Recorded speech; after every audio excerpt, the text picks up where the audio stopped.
รายการต่อไปนี้เป็นรายการทราเกดีสามารถรับชมได้ทุกวัย Oke Kap, ini Kap Handicap di channel John Wadikap Wadidaw.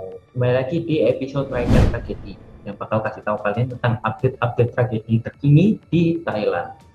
Hari ini kita punya beberapa update berita terbaru dari meninggalnya Teng Monida yang meninggal secara misterius sekitar 1 bulan lalu. Ini kasusnya udah 1 bulan. Yang sampai saat ini belum terungkap jelas tentang penyebab kematiannya. Buat kalian yang belum tahu cerita awalnya Teng Monida ini seperti apa, kalian bisa simak episode part 1 sampai part 5. Itu berurutan sampai hari ini update di part 6, itu update terbaru minggu keempat dari meninggalnya Teng Monida. Oke, kalau gitu kita langsung ke update beritanya 1 bulan setelah Teng Mo meninggal. Cek kita.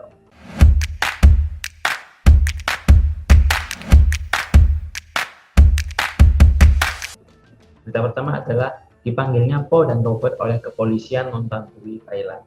Nah, Po dan Robert ini yang juga dianggap terlibat dalam kasus meninggalnya Teng Mo ini, itu dipanggil oleh kepolisian untuk dimintai keterangan, guys. Dan saat dipanggil oleh kepolisian ini, nah terlihat saat berjalan menuju mobil ya, Po dan Robert ini memakai baju putih ya, karena mereka sedang melakukan buat.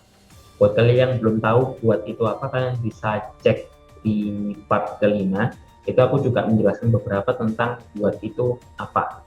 Jadi Po dan Robert ini sedang melakukan buat di temple di dekat perbatasan Thailand dan Myanmar. Di sana mereka beribadah untuk beberapa minggu ya. Nah, saat dipanggil oleh kepolisian, terlihat banyak banget wartawan yang berusaha mendapatkan berita Po dan Robert. Tapi Po dan Robert ini terus berjalan dan seakan nggak memperdulikan wartawan dan tetap langsung naik ke mobil, guys.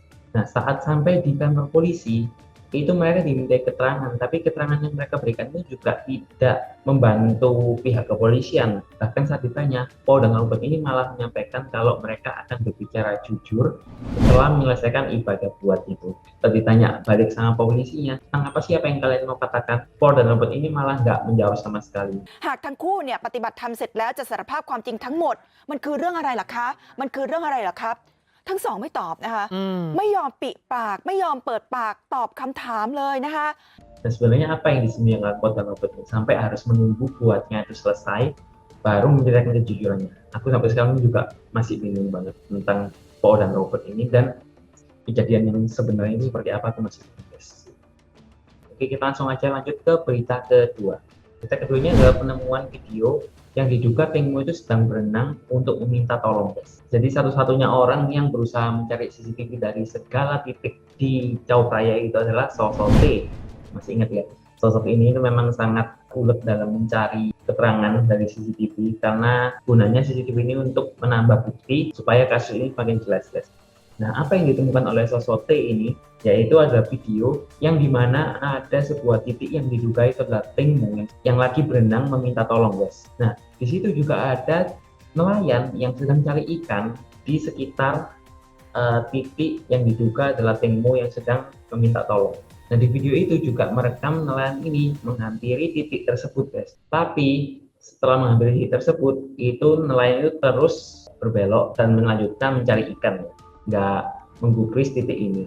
Nah, saat dicari, nelayan ini siapa sih? Nah, akhirnya ketemu, guys. Namanya Lumit.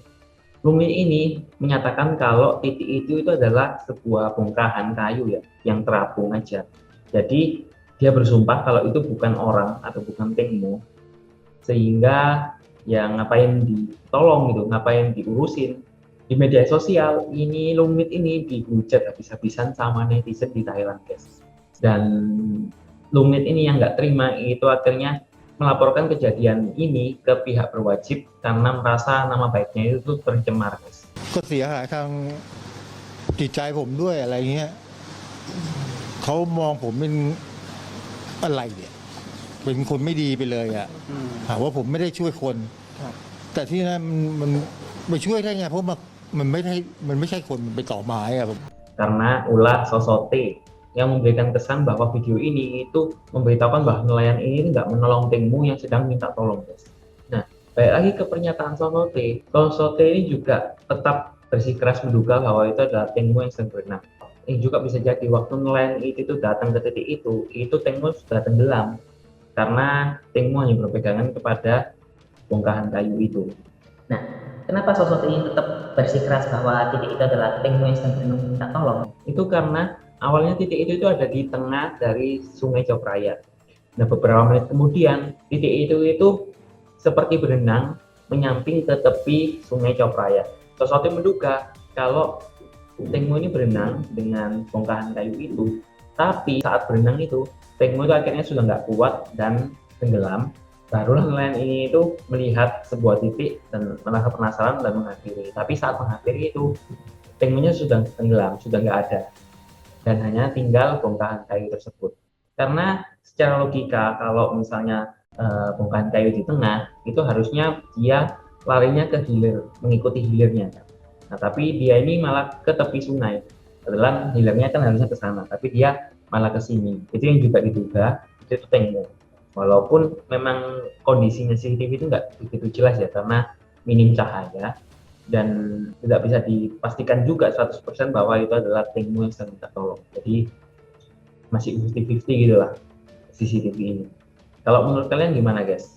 Apakah nelayan ini yang bilang kalau itu hanya bongkahan kayu, nggak ada Tengmo sama sekali, itu beneran jujur atau nelayan ini itu pengen diekspos oleh publik? Komen di bawah, nanti kita bahas.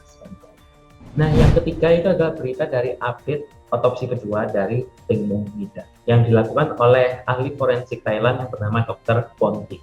Nah, perbedaan hasil dari otopsi pertama dan kedua ini menarik ya untuk dibahas karena banyak banget perbedaan yang mencolok dari otopsi pertama dan otopsi kedua. Yang dimana otopsi pertama itu bilang kalau di bagian wajah itu banyak luka lebam atau luka kubur, lalu juga giginya yang patah, dan ternyata di otopsi kedua ini nggak ada sama sekali luka di bagian kepala, bahkan giginya itu masih utuh dan masih rapi guys. Lalu penyelidikan lainnya ini dilakukan oleh ahli forensik, itu adalah mencari kandungan alkohol di dalam tubuhnya Tengmo melalui air di bola matanya Tengmo. Karena kita ketahui bahwa Tengmo ini sudah tenggelam 1 bulan lalu ya, dan sangat susah untuk mencari data dari darahnya.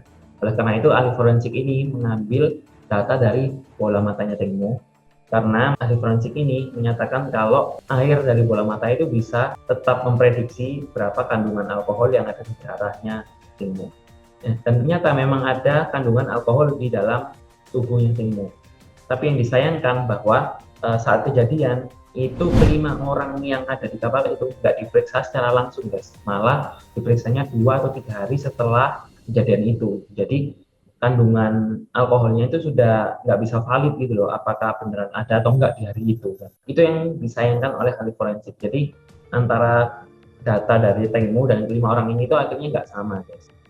Hasil yang sangat di highlight itu adalah luka gores yang ada di paha kanan dari Tengmo guys. Yang mana sayatan itu yang diduga oleh otopsi pertama itu adalah sayatan dari baling-baling kapal speedboat itu kan. Menurut otopsi kedua itu adalah goresan yang terjadi sebelum Tengmo tenggelam, karena mereka melihat bahwa ada goresan-goresan tipis di sekitar lukanya Tengmo.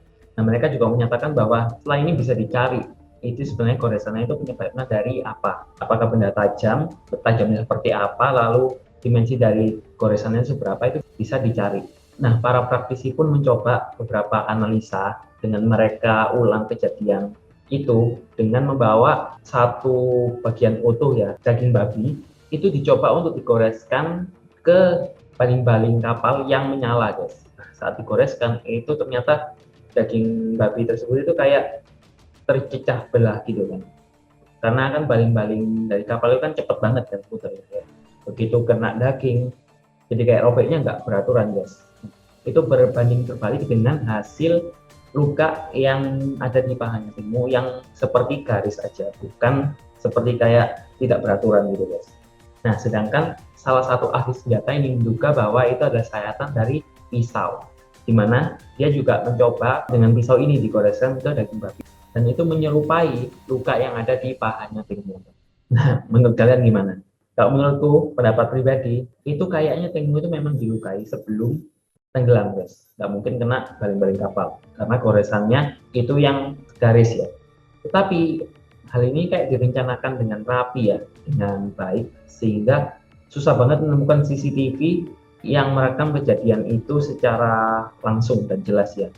Kapan jatuhnya, sampai sekarang pun nggak jelas jatuhnya itu tepat di jam berapa. Itu masih belum jelas, walaupun ada banyak isu, tapi polisi belum menetapkan timeline yang jelas, yang tepat, kapan Tengmo itu terjatuh. Nah, kalau dibilang itu kecelakaan doang, itu kan nggak mungkin, karena Tengmo punya luka loh. Jadi nggak mungkin, kalau misalnya orang tenggelam yang biasanya aku lihat di berita TV-TV, di Indonesia segala macam, itu kan kalau tenggelam ya udah tenggelam dengan posisi tubuh yang masih nggak ada luka apapun, hanya cuma tenggelam gitu aja kan. Nah, tapi ini ada luka, ada goresan, dan ada beberapa titik-titik lebam gitu kan. Cuma ini kejadian yang benar-benar kayak direncanakan secara rapi gitu guys.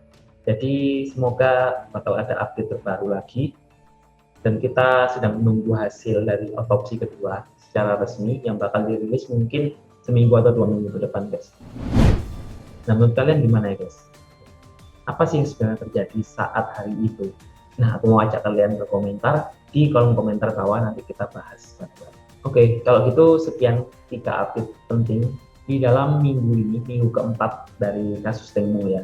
Aku akan update lagi minggu depan, minggu kelima, dengan update-update terbaru. Jadi aku akan rangkum update tersebut dan aku akan ulas untuk kasih ke kalian update-update yang paling baru, yang paling panas di Thailand. Lalu juga tungguin episode terbaru dari John Wadikap, yaitu Raikan Ngobrol, dimana aku akan ajak teman-teman Thailand untuk ngobrol secara langsung dengan topik-topik yang menarik guys. Jadi tungguin aja. Supaya nggak ketinggalan, jangan lupa klik subscribe, like, komen, dan share. Lalu juga komen di bawah sebenarnya. Oke, kalau gitu untuk teman-teman yang sudah nonton sampai habis, aku ucapin Opun Hap, John Wadikap, wadidaw. See you on the next episode. Bye-bye.